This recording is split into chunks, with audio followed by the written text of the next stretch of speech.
O hospital deveria ser um lugar de esperança.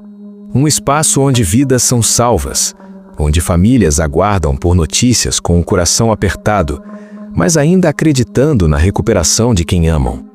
Mas, no final da década de 1990, dentro de uma unidade hospitalar no Rio de Janeiro, algo silencioso e perturbador começou a acontecer.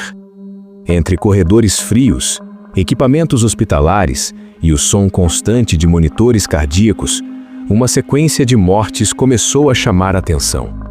No centro dessa história está Edson Isidoro Guimarães, um auxiliar de enfermagem que até então era visto como alguém discreto, calmo e prestativo.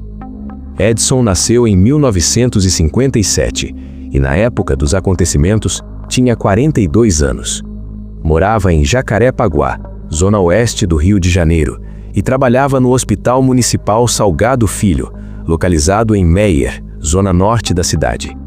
Para vizinhos e conhecidos, ele era o tipo de pessoa tranquila, sempre disposto a ajudar. Quando alguém precisava de orientação sobre saúde ou algum cuidado básico, seu nome era lembrado. Ele parecia ser exatamente o tipo de profissional que inspira confiança. No hospital, atuava inicialmente no setor de emergência. Com o tempo, foi transferido para a unidade de terapia intensiva, a UTI, e foi a partir dessa mudança que os números começaram a preocupar. A UTI é, por natureza, um setor delicado. Pacientes em estado grave, casos complexos, situações limite. Ainda assim, havia um padrão que começou a se repetir de forma inquietante. Durante determinados plantões, o número de óbitos era significativamente maior do que o esperado. E, curiosamente, esses aumentos coincidiam com a presença de um profissional específico. Durante cerca de 2 anos, a equipe médica tentou encontrar explicações técnicas. O hospital investiu em equipamentos mais modernos, reforçou treinamentos, revisou protocolos. Nada parecia resolver o problema.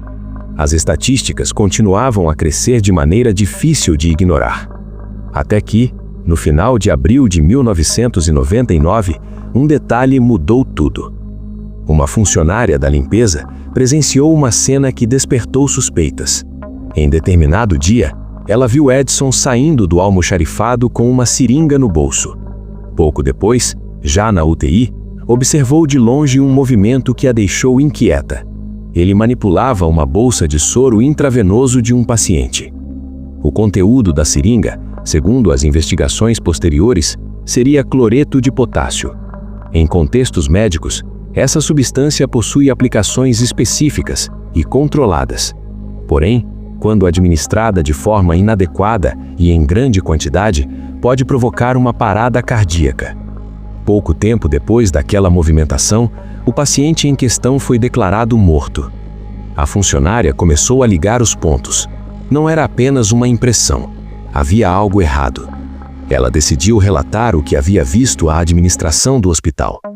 Ao confrontar os registros internos, um dado alarmante surgiu. Em muitos dos plantões de Edson, o número de mortes era desproporcionalmente alto.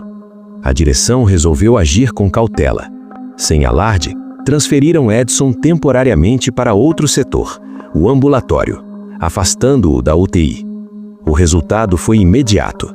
Naquele período, nenhum paciente faleceu na unidade intensiva. 4 dias depois, ele retornou à UTI. Naquele mesmo plantão, 4 pacientes vieram a óbito. A coincidência já não podia mais ser ignorada. A polícia foi acionada. A investigação ganhou força. Analisando os registros entre 1º de janeiro e 7 de maio de 1999, data da prisão de Edson, constatou-se que, de 225 mortes registradas na UTI, 131 ocorreram em plantões nos quais ele estava presente. Diante das evidências iniciais, Edson Isidoro Guimarães foi preso em maio de 1999. Durante o processo investigativo, ele admitiu participação em 4 mortes. Segundo seu próprio relato, sua motivação seria aliviar o sofrimento de pacientes em estado extremamente grave, que teriam poucas chances de recuperação. Ele afirmava que acreditava estar poupando tanto os doentes quanto suas famílias de uma dor prolongada.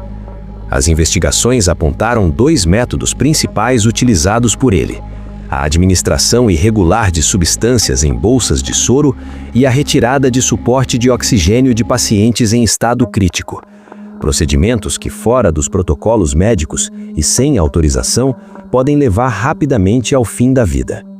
Mas havia um detalhe ainda mais perturbador. Foi descoberto que, após o falecimento de determinados pacientes, Edson entrava em contato com uma funerária específica, antes mesmo que outras fossem informadas. Segundo a apuração, existia um benefício financeiro por cada indicação realizada. Os valores, para a época, eram consideráveis. Em 1999, o salário mínimo girava em torno de R$ 136. As quantias recebidas por indicação variavam entre R$ 60 e R$ 100 por caso, uma proporção significativa. A linha entre alívio de sofrimento e interesse financeiro passou a ser questionada. Após a confissão inicial, a defesa solicitou avaliação psiquiátrica, levantando hipótese de insanidade. Pouco tempo depois, porém, Edson mudou sua versão. Passou a afirmar que havia confessado sob pressão e que jamais teria cometido qualquer crime. Também negou ter recebido dinheiro por indicações à funerária. O caso ganhou repercussão nacional.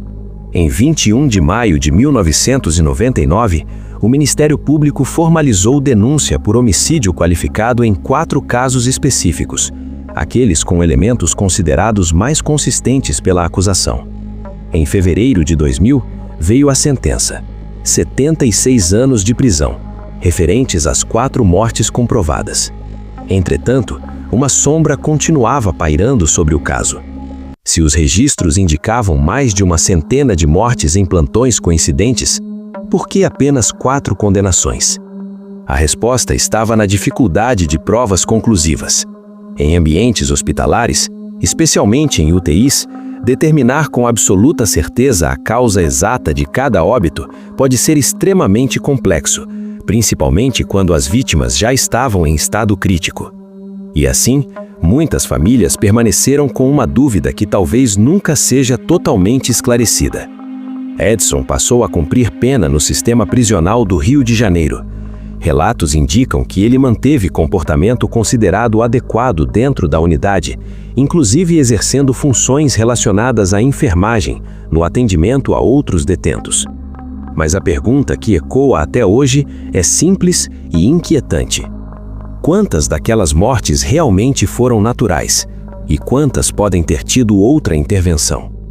A história de Edson Isidoro Guimarães expõe um dos maiores medos possíveis dentro de um hospital: confiar a própria vida a alguém que pode estar escondendo intenções sombrias atrás de uma aparência tranquila.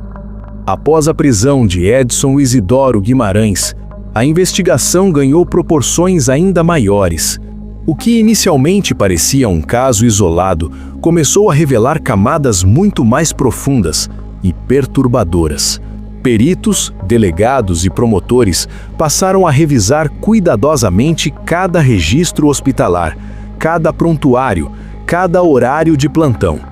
A pergunta era inevitável: aquelas 131 mortes registradas durante seus turnos eram apenas coincidência estatística ou havia um padrão oculto?